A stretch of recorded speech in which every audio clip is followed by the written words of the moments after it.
পাই নাই যে আমি সিনিয়র কোনো আপুর সঙ্গে অভিনয় করছি। আমার কাছে আমি যখন ওনার সাথে রোমান্টিক গান করছি, হ্যাঁ, স্বপ্না আপা যখন আমার কাছাকাছি যখন আসে, তখন আমার মনে হয় নাই যেটি হচ্ছে যে স্বপ্না আপার বয়স এত হবে। আমার মনে হয়েছে যে আমি 28 থেকে 30 বছরের কোন নায়িকার সঙ্গে অভিনয় করছি। আমার কাছে এখন আমার পাশে বসে আছে, চলচ্চিত্রটাকে এমন ভাবে তিনি তৈরি করেছেন, সেখানে স্বপ্না আপার জায়গায় আমার মনে হয় বর্তমান সময়ে যদি কোনো নায়িকা থাকতো, এই গল্প ফল করতো।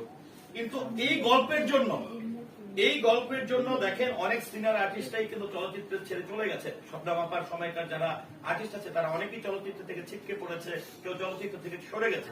তো এখানে উনি অভিনয় না করলে আমরাও বুঝতেছিলাম না যে আসলে কে এই চরিত্রটি করতো।